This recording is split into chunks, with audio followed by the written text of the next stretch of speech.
हे consumer, subscribe करना मत भूलिए और बेल आइकन दबाकर पाइए योर इंडियन कंज्यूमर के सारे अपडेट्स।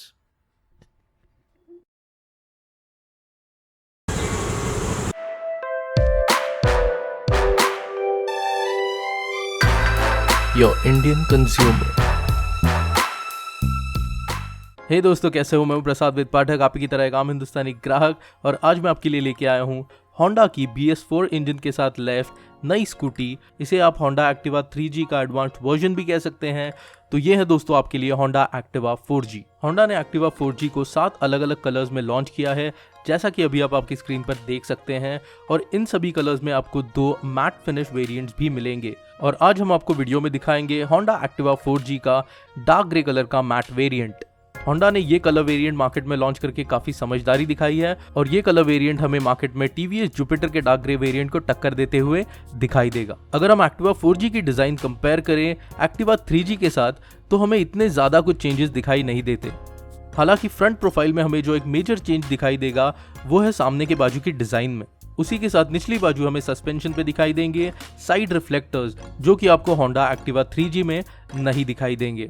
फ्रंट प्रोफाइल पे दिए गए प्लास्टिक पैनल पे आपको डिजाइन चेंजेस दिखाई देंगे। डिजाइन में दिए गए शार्प एजेस अब एक्टिवा 4G को काफी ट्रेंडी लुकिंग फील देते हैं।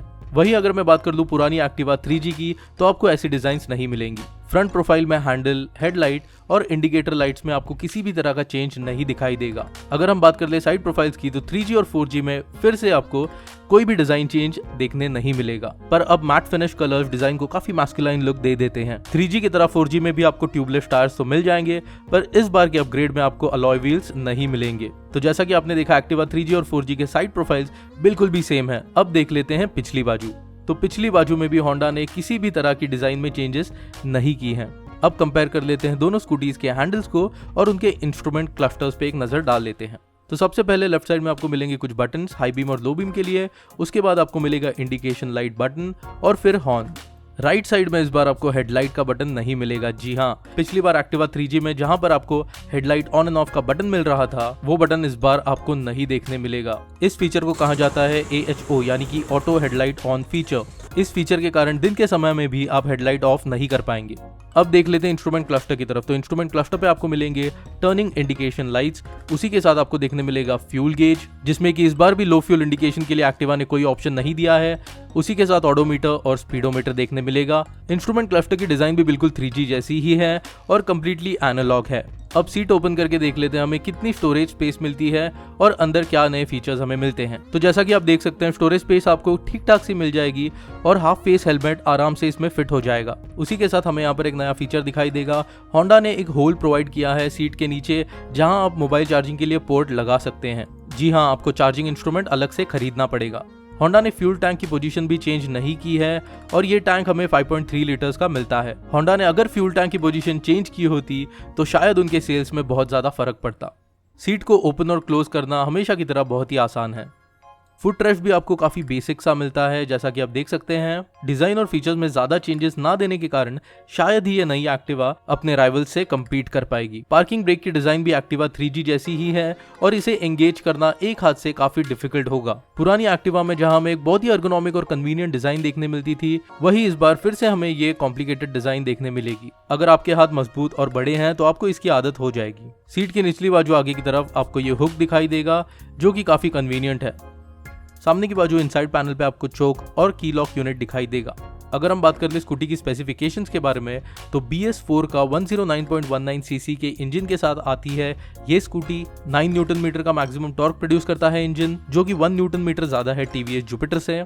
किक स्टार्ट और सेल्फ स्टार्ट दोनों फीचर्स के साथ आती है ये स्कूटी। V-मैटिक टाइप का ट्रांसमिशन है इस स्कूटी का और मैक्सिमम स्पीड 83 किलोमीटर/आवर का है। अगर हम ब्रेक्स की बात कर ले, तो फिर से हमें ड्रम ब्रेक्स देखने मिलते हैं। इस बार भी हमें डिस्क ब्रेक्स नहीं देखने मिल रहे हैं एक्टिवा में। इस बार भी हमें टेलीस्कोपिक सस्पेंशन नहीं देखने मिल रहा और जाहिर सी बात है ऑटोमेटिक हेडलाइट ऑन फीचर ज्यादा बैटरी कंज्यूम करेगा। बॉडी डायमेंशंस बिल्कुल भी एक्टिवा 3G जैसे ही हैं और अभी आप आपके स्क्रीन पे देख सकते हैं।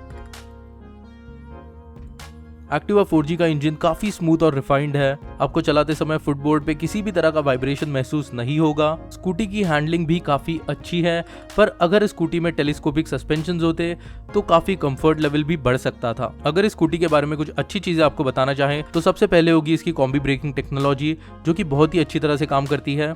इस स्कूटी पे हमें ट्यूबलेस टायर्स देखने मिलते हैं, इंजन बहुत ही ज्यादा स्मूथ है और इंडियन मार्केट में होंडा की सर्विस भी काफी अच्छी है। अब कुछ नेगेटिव चीजों के बारे में अगर बात करें तो सबसे पहले तो आपको इस बार भी डिस्क ब्रेक्स, अलॉय व्हील्स और टेलीस्कोपिक सस्पेंशन नहीं देखने मिलेंगे। फ्यूल टैंक आपको सीट के नीचे मिलेगा। लो फ्यूल इंडिकेशन के लिए कोई ऑप्शन नहीं है। हमारे टेस्टिंग के हिसाब से ये स्कूटी आपको 42 किलोमीटर पर लीटर का एवरेज देगी। और सबसे बड़ी बात, नए रूल्स के हिसाब से डिजाइन होने के कारण इसका जो हेडलाइट है वो पूरे समय ऑन रहेगा। हमारे देश में ये नई चीज होगी, पर काफी सारे देशों में ऑटोमेटिक हेडलाइट ऑन फीचर काफी कॉमन चीज है।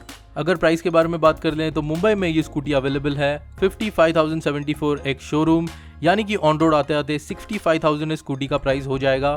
और दिल्ली का रेट देख लेते हैं तो दिल्ली में अवेलेबल है 50,730 रुपीज एक शोरूम। हम आशा करते हैं कि आने वाले समय में होंडा अपनी डिजाइन में और फीचर्स में ज्यादा इंप्रूवमेंट लाए। तो ये था हमारा टेक एक्टिवा 4G के बारे में। आपको ये स्कूटी कैसी लगी हमें नीचे कमेंट्स में बिल्कुल बताइए। अगर इस वीडियो ने आपकी सहायता की है और अगर आपको ये वीडियो अच्छा लगा है तो जरूर वो लाइक बटन दबाइए। और अगर आप हमारा चैनल पहली बार देख रहे हैं और आपने सब्सक्राइब नहीं किया है तो जरूर वो लाल बटन दबाकर सब्सक्राइब कीजिए हमारे चैनल को और हिस्सा बनिए इंडियन कंज्यूमर फैमिली का। मैं प्रसाद विद पाठक अभी के लिए आपसे इजाजत चाहता हूँ और फिर मिलूंगा आपसे ऐसे ही किसी वीडियो में। Till then, do remember to serve before you swipe, and if you don't need, you don't buy. Bye bye.